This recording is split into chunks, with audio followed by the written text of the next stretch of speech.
Hi friends, నేను Friday ఇల్లంతా లోపల బయట క్లీన్ చేసుకొని తిరగాలి దంచుకుంటాం కదా రోలు అవన్నీ నీట్గా పసుపు రాసి బొట్లు పెట్టుకొని నైవేద్యం పరమాన్నం వండుకున్నానండి.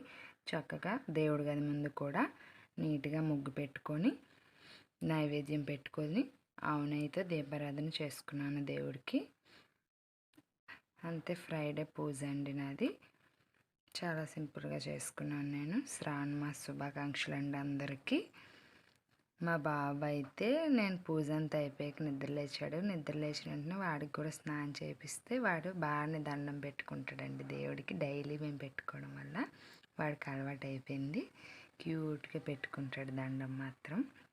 ఇంకా మా పాప లంచ్లోకి క్యారెట్ రైస్ పెట్టేసి వాటర్ బాటిల్ అలాగే ఫ్రూట్స్ ఒక కేక్ పెట్టేశానండి. మా పాప చక్కగా స్కూల్కి వెళ్ళిపోయిందండి. That's it. Bye friends.